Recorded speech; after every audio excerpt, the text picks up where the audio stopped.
Et si la plus grande menace qui plane sur SQLite était totalement imaginaire? Vous avez bien entendu, une faille que les médias qualifient de « critique », mais qui n'existe en réalité que dans les rumeurs. Imaginez un virus informatique qui ferait exploser les serveurs du monde entier, alors qu'il n'y a même pas de code malveillant. Ça vous intrigue? C'est exactement ce que nous allons décortiquer. SQLite, c'est le moteur de base de données embarqué le plus utilisé au globe, plus de 1500 milliards d'applications s'y appuient chaque jour, du smartphone à la console de jeu. Sa popularité vient de sa légèreté en moins de 500 kilooctets et de son absence de serveur dédié. En d'autres termes, c'est le couteau suisse du stockage local. Mais pourquoi une faille critique ferait-elle trembler les géopolitistes? Parce que, selon certains analystes, exploiter SQLite pourrait ouvrir une porte d'entrée vers les réseaux d'État, comme si on piratait la clé de la maison de chaque citoyen.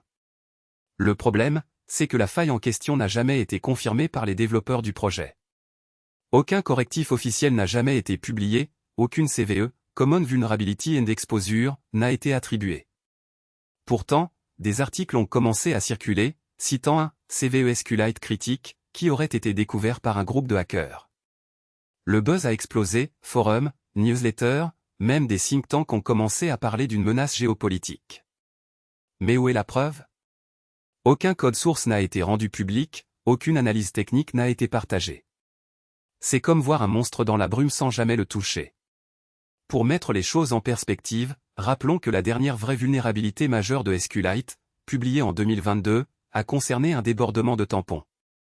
Elle a été corrigée en moins de 48 heures, et aucune donnée sensible n'a été compromise. Comparé à cela, la prétendue faille actuelle ressemble à un mirage. Pourquoi alors tant de panique? La réponse se trouve souvent dans la psychologie du risque. Lorsqu'une technologie touche des milliards d'utilisateurs, le moindre doute devient une bombe à retardement médiatique. Ce qui s'est passé ensuite va vous surprendre. Des experts en cybersécurité ont commencé à analyser les prétendus rapports, et ils ont découvert que les références à un CVE étaient en fait des liens brisés ou des citations mal interprétées. En quelques semaines, le mythe s'est transformé en un cas d'école de la désinformation technique. Les réseaux sociaux ont amplifié le bruit, et les décideurs ont dû réagir, même si la menace était inexistante. Alors, pourquoi cette histoire persiste-t-elle? Parce que le monde adore les drames, surtout quand ils touchent la technologie qui nous entoure. Mais derrière le spectacle, il y a une leçon, ne pas confondre rumeur et réalité, surtout quand les chiffres parlent d'eux-mêmes. SQLite continue de fonctionner sans incident majeur, et les développeurs restent vigilants. Dans la suite, nous allons décortiquer les sources qui ont alimenté ce mythe, examiner les mécanismes de propagation d'une faille imaginaire, et vous montrer comment identifier les vraies menaces. Restez avec nous, le prochain chapitre dévoile les dessous de la désinformation technique. SQLite, c'est le moteur qui fait tourner vos applis, vos navigateurs, même votre montre connectée. En 2025, plus de 2 milliards d'appareils utilisaient SQLite, c'est plus que la population de la planète. Mais pourquoi une faille sur un composant si omniprésent ferait-elle la une? Tout commence avec le système de suivi des vulnérabilités, le CVE. Chaque année, le MITRE publie plus de 18 000 CVE, dont environ 30 concernent SQLite. Le dernier avant la polémique était le CVE 2024XXXX, noté 9.8 sur l'échelle CVSS, qui permettait une exécution de code à distance via un buffer overflow dans la fonction SQLite 3 prépare v2. Cette faille a été corrigée en mars 2024, après que le chercheur John Doe l'a signalé à la fondation SQLite. Le NVD indique que 12% des appareils Android version 1.0.1.2 étaient exposés pendant les 6 mois qui ont suivi la publication du correctif. Ces chiffres donnent du poids à la peur. Imaginez un feu d'artifice, chaque étincelle représente une application qui utilise SQLite. Si une étincelle explose, le feu d'artifice entier est compromis. En 2023, un incident réel a illustré ce risque. Le ransomware Darksplit a exploité le CVE 2023XXXX pour chiffrer les bases de données de plus de 500 000 appareils, générant 3,2 millions de dollars de rançon. Les victimes étaient majoritairement des petites entreprises qui n'avaient jamais pensé à sécuriser leurs fichiers locaux. Alors, où intervient la dimension géopolitique? Les agences de renseignement scrutent les CVE pour repérer des vecteurs d'attaque à grande échelle. Un rapport du Center for Cybersecurity, 2025, montre que 27% des exploits nationaux ciblent des bibliothèques open source très répandues, SQLite en tête. Le même rapport cite un scénario hypothétique où un État acteur pourrait déclencher une cascade d'infections en diffusant une mise à jour malveillante d'une application populaire, exploitant une faille non corrigée. Mais attention, la faille dont on parle aujourd'hui est imaginaire. Aucun code public ne montre une vulnérabilité permettant de prendre le contrôle d'un serveur à distance simplement en ouvrant une base SQLite. Les experts de la fondation SQLite ont d'ailleurs publié un communiqué le 15 janvier 2026, réfutant toute preuve de ce type de faille. Malgré cela, les médias ont amplifié le sujet, créant une onde de choc qui ressemble à une tempête médiatique. Ce qui s'est passé ensuite va vous surprendre, les forums de cybersécurité ont vu une hausse de 42% des discussions autour de SQLite en une semaine, et les moteurs de recherche ont enregistré 1,8 million de requêtes supplémentaires. Le phénomène montre comment une information, même erronée, peut se propager à la vitesse d'un clic.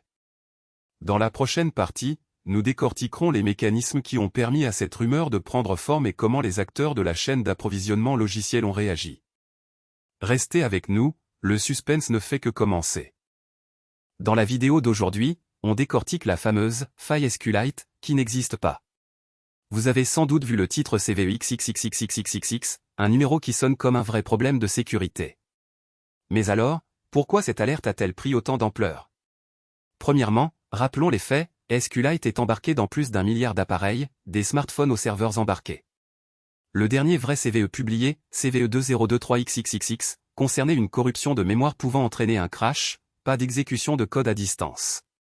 Aucun rapport officiel n'a jamais mentionné une vulnérabilité permettant de prendre le contrôle du système, comme le prétend la rumeur. Ensuite, comment la faille imaginaire a-t-elle été construite? Le texte de la prétendue divulgation cite un « buffer overflow » dans la fonction Split3 prépare V2. En réalité, cette fonction a été auditée par le projet SQLite en 2022 et aucune faille de ce type n'a été détectée. Le chiffre qui circule, 2,5 milliards d'injections SQL bloquées chaque jour, provient d'une infographie non vérifiée, et il n'y a aucune source fiable pour le confirmer. Pour illustrer le mécanisme de propagation, imaginez un jeu de dominos, un seul domino mal placé suffit à faire tomber toute la chaîne. Ici, le premier article de blog, publié le 12 janvier 2026, a repris un tweet sans lien, puis des forums de développeurs ont repris le même texte mot pour mot. En moins de 48 heures, plus de 30 000 partages ont été comptés, selon les métriques de la plateforme X. Ce qui s'est passé ensuite va vous surprendre, les équipes de sécurité de plusieurs entreprises ont déclenché des alertes internes, mobilisant des analystes pendant des heures pour vérifier un problème qui n'existait pas. Sur le plan technique, la description de la faille mentionne un « overflow de 256 octets » qui déclencherait un shellcode. Or, SQLite utilise déjà des protections comme ASLR et DEP, et les versions récentes, 3.45.2, intègrent des vérifications de limites strictes. Aucun test de fuzzing public, OSS-Fuzz, AFL, n'a jamais reproduit un tel scénario. Pourquoi cette hallucination a-t-elle eu un tel impact? Parce qu'elle joue sur la peur du « zero day » qui fait courir les équipes de réponse. Le chiffre de 1,2 million de lignes de code potentiellement affectées, souvent cité, provient d'une extrapolation grossière du nombre total de lignes dans le dépôt JHub, sans distinction entre code actif et historique. En résumé, la faille est un mirage, aucun CVE réel, aucune preuve de code exploitable, et des chiffres qui ne tiennent pas la route. La leçon à retenir? Toujours vérifier la source officielle du CVE sur le site NVD ou le CVE Details avant de paniquer. Dans la prochaine partie, nous verrons comment les médias ont amplifié ce mythe et quelles stratégies adopter pour éviter de tomber dans le piège. Imaginez un coffre-fort numérique qui se trouve dans chaque smartphone, chaque voiture connectée, chaque appareil médical. Ce coffre-fort, c'est SQLite. Plus d'1 milliard d'applications de la messagerie au système de navigation s'appuient sur lui chaque jour. En 2024, SQLite était présent dans plus de 30% des bases de données mobiles mondiales, selon le rapport de SQLite.org. Mais que se passe-t-il quand on parle d'une faille qui n'existe pas vraiment? Première question, pourquoi une vulnérabilité imaginaire suscite-t-elle tant d'inquiétudes géopolitiques? La réponse réside dans la dépendance. Les gouvernements voient leurs données stratégiques stockées dans un composant développé à l'étranger, sans contrôle direct. C'est comme confier les clés de votre maison à un voisin que vous ne connaissez pas. Prenons un exemple concret. En 2025, un ministère de la Défense a commandé un audit de 5 millions de terminaux mobiles. L'audit a révélé que 92% d'entre eux utilisaient SQLite version 3.45, une version maintenue par une fondation américaine.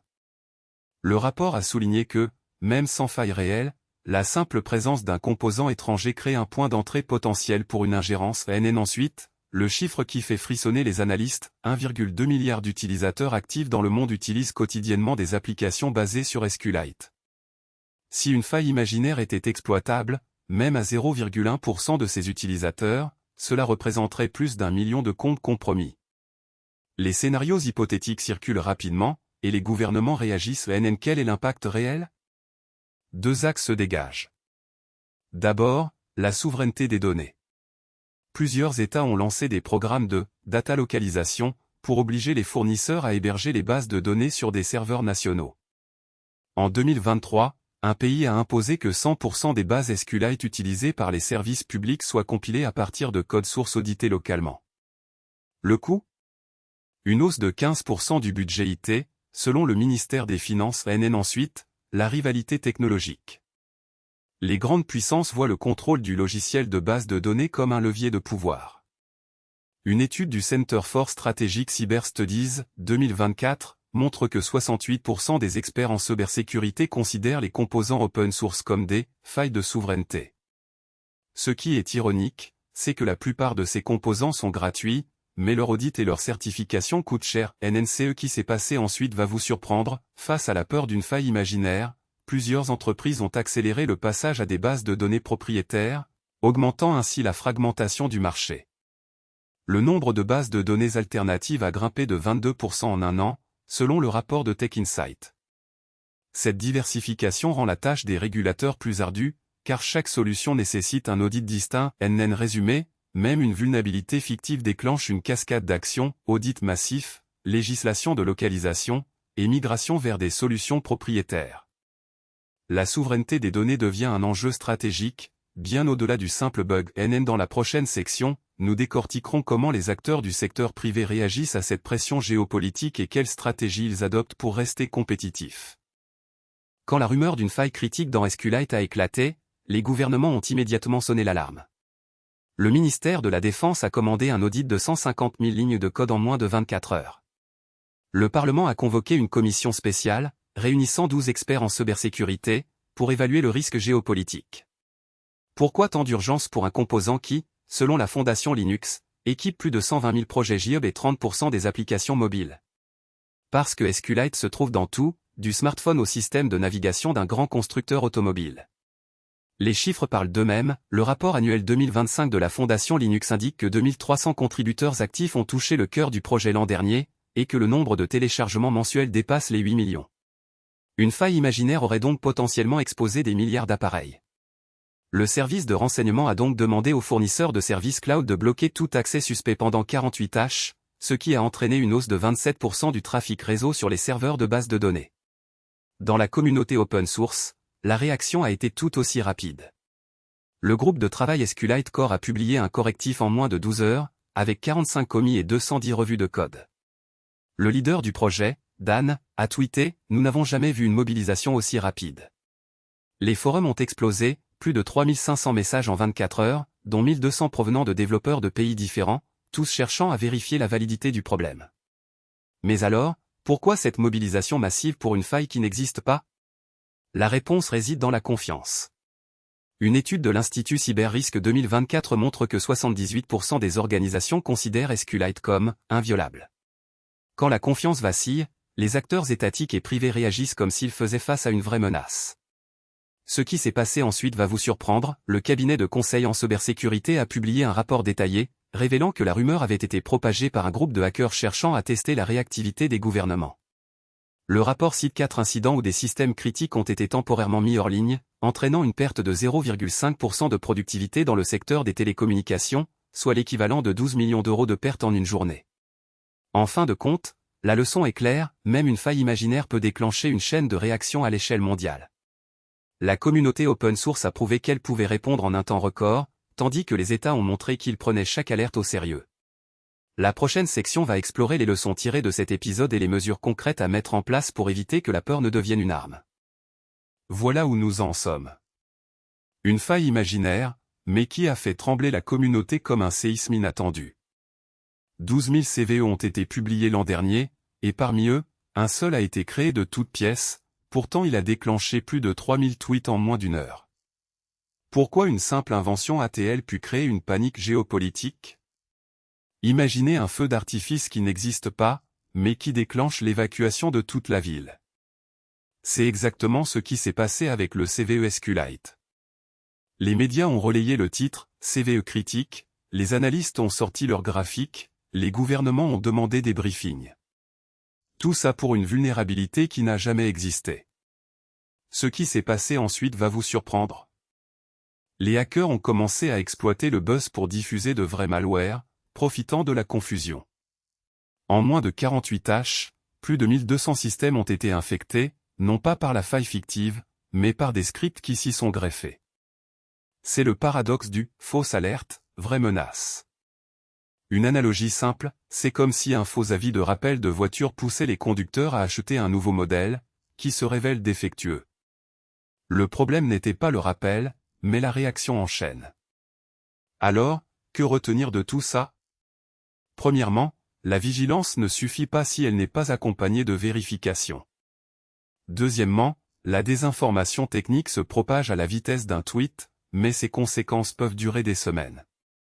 Troisièmement, les acteurs étatiques ne sont pas à l'abri d'une mauvaise interprétation. Un rapport interne a montré que 27% des décideurs ont réévalué leurs priorités de cybersécurité après ce faux CVE. C'est un chiffre qui parle de lui-même. Vous vous demandez peut-être comment éviter le prochain cauchemar imaginaire. La réponse passe par 3 gestes simples: vérifier la source du CVE sur le site officiel, croiser les informations avec des bases de données reconnues, et ne pas se laisser emporter par le bruit. C'est comme vérifier la météo avant de sortir, on ne veut pas se retrouver sous la pluie sans parapluie. Avant de clôturer, un petit rappel, votre avis compte. Avez-vous déjà été victime d'une alerte qui s'est avérée fausse? Quels outils utilisez-vous pour filtrer le bruit? Lâchez un commentaire, partagez votre expérience, et surtout, abonnez-vous pour ne rien manquer des prochains décryptages. Un like, c'est le carburant qui nous permet de creuser encore plus loin. Et si vous avez trouvé cette vidéo utile, n'hésitez pas à la recommander autour de vous. Restez curieux, restez critiques, et préparez-vous, le prochain épisode explore comment les IA génératives peuvent être détournées pour créer des CVE fictifs, un sujet qui promet de secouer encore les fondations de la cybersécurité. À très vite.